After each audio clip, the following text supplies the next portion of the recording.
झोकून देऊन गावची सेवा करण्याचं भाग्य आम्हाला मिळालं. कुठलीही समस्या होती, पाण्याचा प्रश्न कधी आम्ही ऐरणीवर येऊ दिला नाही, बरोबर, स्वच्छतेचा प्रश्न कधी ऐरणीवर येऊ दिला नाही. आणि सगळ्यात महत्वाचं शाळा व्यवस्थापन समिती जर ग्रामपंचायतची जर संलग्न जर असेल तर तिथं आपल्याला काम करता येते. बरोबर. शाळेत तसं म्हणजे सरकारचं लक्ष तसं जसं पाहिजे बरोबर, त्या पद्धतीने सरकारचं शाळेकडे लक्ष कमी. बरोबर.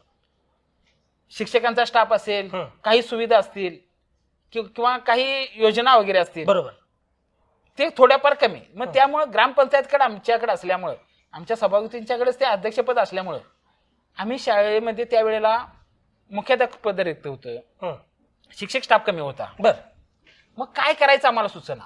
शिक्षक तर पूर्ण वेळ जर असतील तर मुलांना शिक्षण चांगलं, बरोबर, म्हणजे शिष्यवृत्ती असेल, नवोदय असेल, जे आपल्याला टार्गेट आहे, जे आपल्याला काय करता येईल ते त्यातनं साध्य करता येईल, त्यासाठी शिक्षक स्टाफ आपल्याला पूर्ण पाहिजे. बरोबर.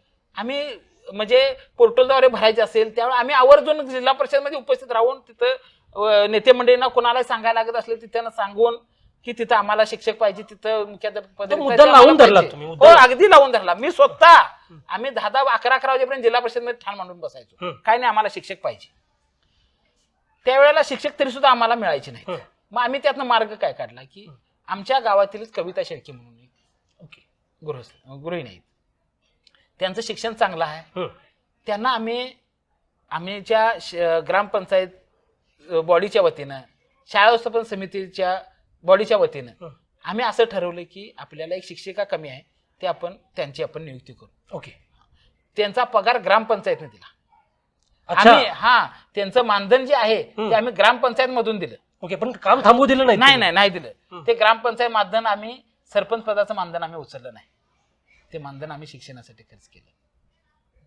सरपंचांना मिळणारं मानधन हे तुम्ही त्या शिक्षिकेला दिलं? हा, शिक्षकाला नियुक्ती तुम्ही केली? हो, नियुक्ती आम्ही केली त्याची.